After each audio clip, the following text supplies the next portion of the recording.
All right, hello everyone. This is another episode of the ASUN Lunchbox, and it's lunchtime, and I have joined with me Kennesaw State's women's basketball player, Amani Johnson. How are you doing today? Good. How are you? All right, I'm doing well. Without further ado, let's just get into it. I have a lot of questions to ask. A lot of things have transpired.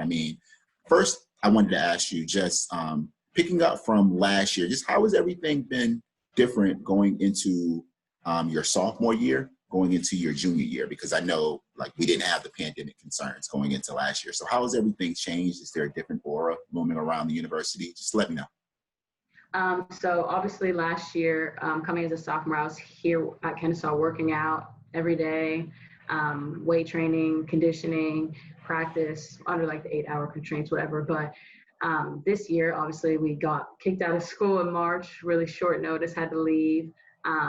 And then this whole entire summer, we didn't, and the off season last year, we didn't get, the end of the season, we didn't get to work out or really be together as a team, just via Zoom. We had a lot of family Friday calls, just keeping in touch. But as far as working out, it was all up to us. Our coaches and our strength staff got an app. It's Team Builder. We use it all the time. They put our workouts on there. We complete them, check them off, but it was all on our own. So I think a lot of it was just staying disciplined and just knowing that I wasn't working out just for myself, that I was working out for the team. And at first we didn't know when we were going to come back. There was a chance that we could have came back in the summer. So we were just any day we're going to be back, we have to be ready. Any day we're going to be back, we have to be ready.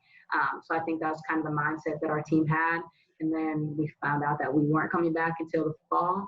But I think nothing shifted in regards to how hard we were working or our discipline. It just shifted in regards to we have to do this for longer, which none of us want to do. We miss each other. We're a really close-knit family as a team. So it was just really working out individually and just knowing in the back of your head that it's not for you, it's for the whole team.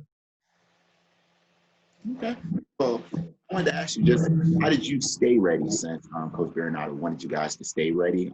How were you able to do so? Because I know here in Atlanta, they took all the goals down from the public parks, everything. So I'm not sure if you had a goal at your house or what have you.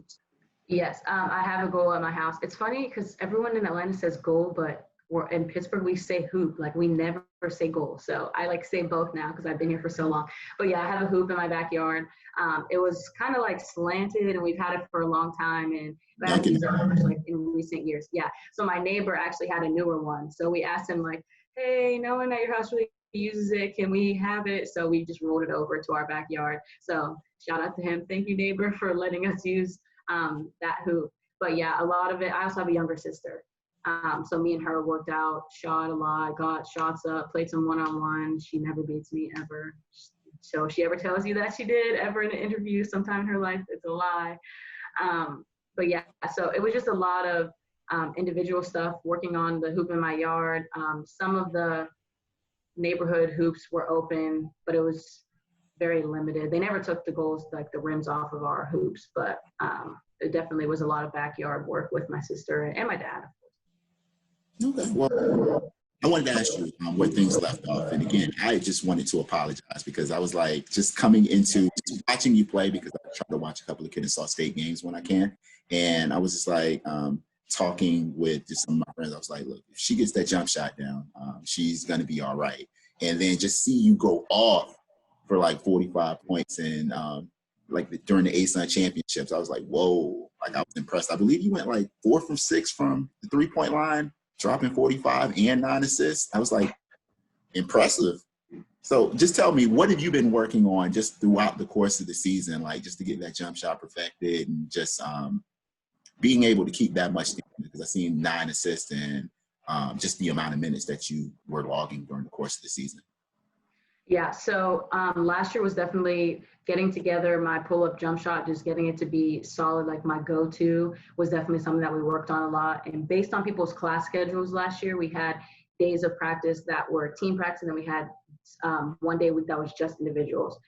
So I had an hour, sometimes more, workout with my coaches. It was so much of it was just working on pull-up jump shots. And based on our offense and how we run the team and who does what, that was just a shot that my coach was we need that from you. We need to be able to rely on that. We rely on Poole to get us points in the paint. We needed me to have a solid pull-up jump shot. So that's really what I worked on a lot last season. And it's funny that you mentioned the 9 assists, because after the game, I went to hug my parents and I talked to a couple people, and I didn't get to see the stat sheet, so I didn't know that. And as soon as I got in the locker room, everyone else had already had the stat sheets. And they walked in and I saw the 9 assists and they were like, Amani, you had 9 assists. I'm so sorry I didn't make that one shot for you.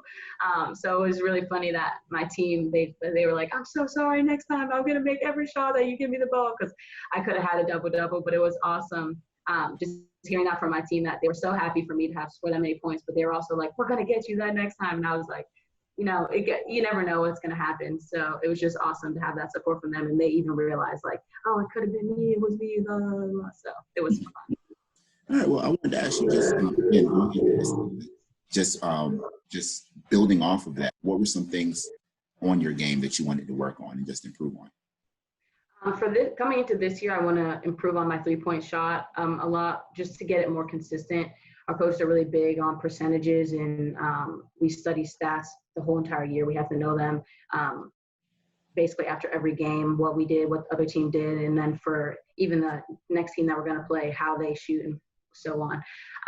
But just definitely improving my 3, because in the last game against Liberty, I definitely showed that I have that capability to be consistent from the 3-point line. But just to improve on that is definitely something to expand my range, because, as you said, people are going to know that the mid-range is my game. So I have to be able to rely on other parts of my game, and getting a consistent 3 is definitely where I want to start.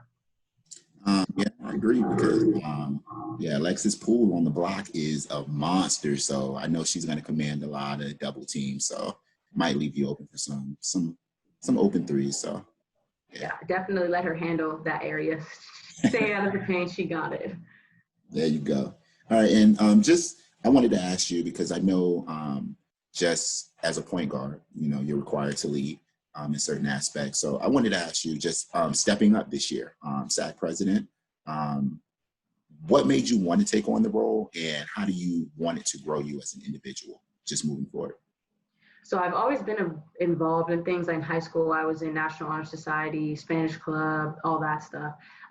So I felt like coming into Kennesaw, I was like, oh, well, I'm going to be a small fish in a big pond. So I'm just going to stick to basketball and just, you know, kind of play my role. And then when I was here, I was like, there's so many opportunities for me to still be myself. And I felt like something was missing, not being involved in my education and being involved in sports besides playing. And then I was invited to SAC just to kind of see what it was about. And my teammate wanted to nominate me to be in it. And then I really liked it. I was secretary last year, and then this year I ran for president. And I think the main thing that gave me the confidence, besides being involved like that in high school, was that my coaches and my teammates have a lot of respect for me and really push me and make me feel confident being in a leadership role. Coach B made me captain as a freshman, which was the first time she ever did that. So she brought me in knowing, like, I see you're a leader. I want you to be a leader here. It doesn't matter that you're a freshman. It doesn't matter that you're a sophomore. I want you to be a leader. And I think that just gave me a lot of confidence. And she's always pushing me, like, get involved with SAC, get involved with this, do this, and don't just be in it, be a leader in it. Because it's one thing to be a leader among the general crowd, but it's another thing to be a leader among leaders. And that's kind of what I am at SAC. I'm with the leaders of all the other teams, and I still get to be in a position as president this year, co-president. And I just think that it's really exciting, and I'm really excited to make change and really hear from our athletes and see what they need and make it happen. Wow. Amongst leaders, that's a pretty dope quote. Coach Berenato, like, she'll have you want to run through a wall sometimes. That's with her speeches and getting you motivated. Like, I've heard a couple, and sometimes I just get psyched up to hold a camera. So yeah, that's pretty awesome. I wanted to ask you just because I know one of the initiatives of SAC this year is the voters registration drive. What made you guys want to highlight that this year, and what are you doing at Kennesaw State just to get more involved in voters registration? So we are at the SAC level. The ASUN SAC is having a voter registration drive, just making it really easy and accessible for people our age to get registered to vote and also be educated on voting. And then at Kennesaw, we had an idea to have a voter registration drive here. And we really want to get all of our student athletes and just students at the campus. But starting with INSAC, we want to get the student athletes at our school registered to vote and educated on voting. Because it's one thing just to be registered and then leave everybody hanging out to dry. But with our schedules being so demanding and people being from out of state and being from different places, you need to know about requesting absentee ballot. You need to know where you can find resources about what each candidate is running for. And with the social climate right now, a lot of our generation is seeking to make change, and that starts with voting. That's the number one thing that you have a say in, that you can actively go out and do. You don't, it's free, it's your civic duty, so you can just go ahead and do that, and that can be a start for you to make change. But if you're not registered, if you're not educated on how to do that, then you can. Okay. So that's awesome that you guys and just that you're being just really involved on campus, and you know that basketball is not inhibiting that.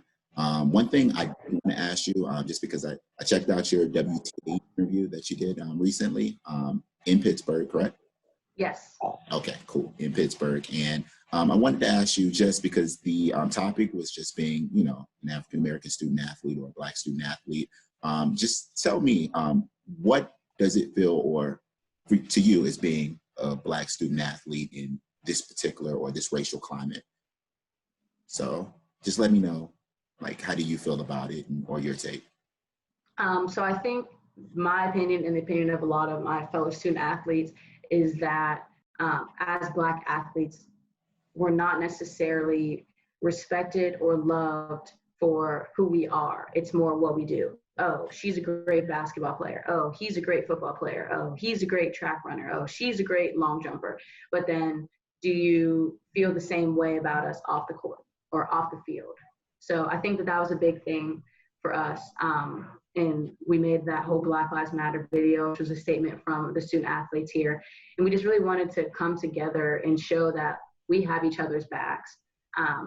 And we respect and we support each other for who we are, not just because you're my teammate, but because you're a person who deserves to be respected, who deserves to be treated fairly, just like anybody else. So I think that's kind of the idea that we had with that whole video and everything. And I think that it's just, it feels sometimes, and this is just my opinion, but from what I've heard from other people as well, that it really does feel like you're not the same person when you have on your jersey as when you aren't, because like you could see somebody walking down the street and be threatened by them when they're not doing anything, but then you don't realize that that's the same person that you get so excited to cheer for on TV every Saturday or every Friday night. So I think that's just a big problem that needs to be addressed, and I think that it has been addressed, and hopefully that we can move forward from that and realize that we're all people. We all deserve the same love and respect, and we deserve respect as people and not just as athletes, because we're entertaining and making shots and scoring touchdowns and things like that. Was it for the actual video? Like, how did you get involved in it? I wanted to ask. So actually a football player, Adesola, he is on the football team here. He kind of showed me the idea and was like, I really like this video. It was, I think UGA made a video, and he's like, I really like this. And we had been talking about like what was going on and everything, and we wanted to make a statement, and he showed me a video, and I was like, I really like that. How can we make it from us? We don't want to just copy what they do. How can we put like a Kennesaw State twist on it? So we talked about it. We talked about our vision. He got with the video coordinator for football. Was like, hey, if we want to make a video, would you be able to edit it for us and kind of give us some vision as well, because we couldn't do it ourselves. And he was like, yeah, I'm on board. Give me a script and an idea of what you're thinking, and let me know. So then we just started reaching out to our teammates, people from other teams, and just kind of got together and were like, we have this idea. What do you think? Do you want to add to it? Do you want to subtract from it? This is what we're going for. And it was just, we just worked on it for, I don't know, maybe, I think it was a weekend, like Friday, Saturday, Sunday, and finally like Sunday evening, we got an email sent out to everybody who we wanted to be involved. We got some coaches involved, which was a big thing, because we were like, well, I don't know how the coaches will feel or the administration will feel. But then we were like, our coaches recruited us. They brought us here. They told us that they love us. They want us to be here, that they support us. They told our parents they're going to take care of us when we're here. And I was like, I know my coaches have my back. And he said, he knows his coaches have his back. And we sent it out to everybody. And we're like, if you want to get your coaches involved, we would love that. So we had some coaches in the video, which I think made it even more powerful. So it was really just a lot of planning and collaborating. And once we got it sent out to everybody, the email, we were just like sending a video. And then Juan, the video coordinator for football, he got it all together and he blew it out of the water. Like, we had an idea and a vision, but he took it to the next level. So that's really how it came to be. And then after that, we got A.D. Milton involved. We're like, hey, we made this video. And then he had to send it to the communications department at the university. And then they had to send it to President Witten, our president. And then she approved it. And then from there, we were like, okay, we're going to do like a big media push and get it all out on social media, post it on the Kennesaw athletics account, individual accounts, whatever we wanted to do at that point. So it was awesome to see it come together. Awesome. Yeah, it was an awesome video. Like, I saw it, I was like, yes, like, because it was right when, protesting and everything was going on. Like, it was shortly thereafter. So when I saw it, I was like I felt good about myself, and like just seeing everything make the video, I thought it was awesome. Thank you. Oh, no problem. One question I did want to touch on, though, and it could be a touchy subject, but I know you made mention of, like, when the interviewer asked you just about had you had any experiences yourself just with race relations or racism within the sport. And I know you had brought up the one of the issues that I was thinking about, just thinking about the topic in general, and it was colorism, and just about how you feel like you hadn't experienced yourself as much, but some of your teammates in the past and currently have. Just tell me, what role does that play, and how do you feel about it personally? I think it's hard for me because I'm so light skinned. I'm mixed. So my mom's white, my dad's black, and I'm very light skinned. I have red hair, freckles. People are always like, what are you? Are you mixed? Like, what is that? Blah, blah. So I think for me, I want to speak on Black issues because it's a part of who I am, but I also don't want to overstep my boundaries because, like I said, I'm so light skinned, so I don't experience the same things as darker complected people do. So I don't want to overstep in what I say, but I also see the same issues through friends, teammates, and just being someone who's Black. You can't ignore it just because you're light skinned or because you're dark skinned. It is just being Black is being Black. So I think just for me, I don't want to overstep any boundaries, but I also can't not say anything because I just know that I am a part of the community no matter what. I mean, it's who I am, and I love it. But I think that, like I said, I haven't experienced anything. And I also think that we have an awesome fan base, and everyone that I know, we're really close. Basketball with like our boosters and our donors and our fans. And we've even had like parties where we had dinners at Coach B's house and invited fans and everything. And I love all those people. I know they love me. They love my darker skinned teammates. They love my white teammates. So I've never experienced it. And I think we have a great community, but I know that not even at Kennesaw State, just at other universities, it's things that happen. And it can't be ignored, and it needs to be talked about. Yeah, and it's the reason because I just know, just me growing up and just being a little bit lighter complexion myself, like I knew it was something that times I may have benefited from myself, and that how, like, I didn't always know when I was benefiting from it. So I felt bad about it. Like, I remember one time I was playing with a kid, and he was probably like 8 or 9, and he just told me, you're not as dark as everybody else on the block. So, you're not all the way. It just really stuck with me, like, to this day, like so many years later. I'm not going to give all the years, but it stuck to me. So, I felt where you were coming from when you said that, and I appreciate you speaking on it. So, meant a lot. But just moving forward, just going something totally different, lighter note, food. I want to talk about food because this is the lunchbox, and wait, hold on, I have to write notes. So I was going to put my notepad down. But food, Pittsburgh, Kennesaw. I'm not sure how many times you make the trek down to Atlanta, but we can talk Atlanta food. Just what are you feeling? Like, what is your favorite food? When you're back home, where do you go to eat? Of course, the staple is Permane Brothers. Pittsburgh, I guess this Pittsburgh staple. I don't know. It's just like the number one food spot. They're only in Pennsylvania, or maybe they branched out like one in Ohio or something. But big permane sandwiches, coleslaw, French fries on there. I'm not a big sandwich girl, so I don't particularly love them.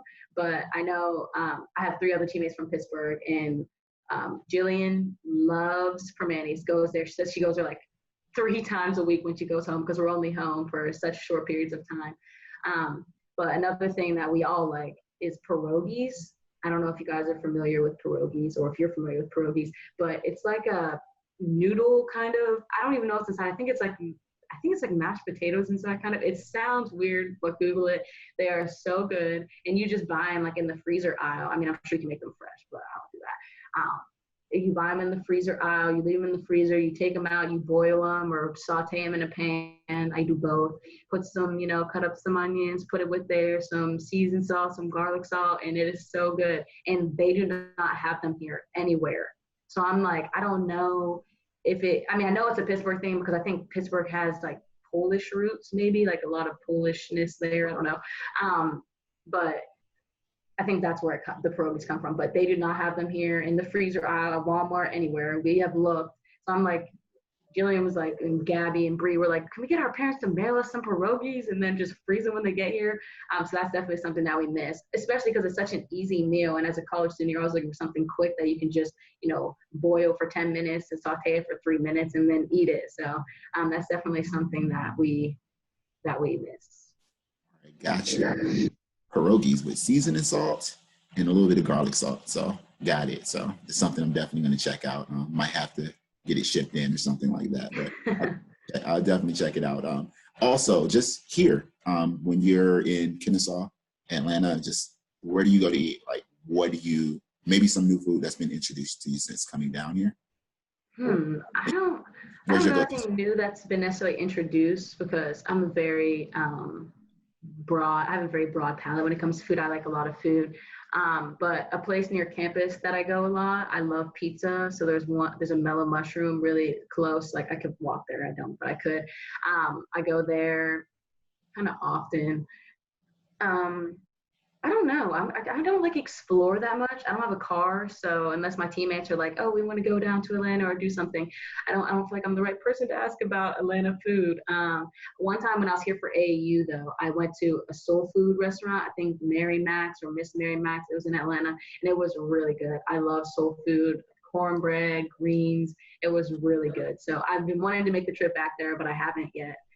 So hopefully, maybe now with all the free time, because we're not fully working out and everything yet, maybe I'll get a chance to go back down there on a weekend or something. But okay, you definitely have to. I mean, I know when I'm up in Kennesaw State, usually I see a lot more chains. I've been looking for a pizza restaurant or a pizza spot in Atlanta that is really, really awesome. I've checked out some spots. There's a couple of spots that I like, but if you are looking at this and you made it this far in the video and you are from the Atlanta metro area, please let me know, and let me know just some pizza spots that I can go eat, and I'll forward them over to Amani and she can check them out as well. But I'm a pizza girl. What do you put on your pizza though? Okay, you're gonna hate me for saying this, but I like cheese pizza. But I like thin crust pizza. I do not like thick crust. Chicago style deep dish, the worst pizza ever. Sorry to Chicago fans of Kennesaw State, but your pizza is terrible. You didn't even have to say that. You could have just omitted that part. You didn't have to say any of that. They have to know. They have to know. But what does Chicago do? I don't know. They just have bad pizza. But I like thin crust pizza. I'm pretty simple, just keep it cheese. I do like a margarita pizza with like the fresh mozzarella, basil. I love margarita pizza. But I'm a simple girl when it comes to pizza. But please let us know some pizza spots. I will check them out. Please let us know. All right. Well, again, I wanted to thank you for your time, being able to chat with me. I know it was on short notice. I know you're moving in. There's a lot of different things going on. So I appreciate your time. The ASUN appreciates your time. And yeah, again, this has been Kendra Watkins with another episode of the ASUN Lunchbox. So make sure that you follow us on all of our social media platforms, on Twitter and Instagram at ASUN Sports. like us on Facebook, and also if you're on YouTube, hit the subscribe button. Just do it for us. Do it for the ASUN. Okay. But until next time.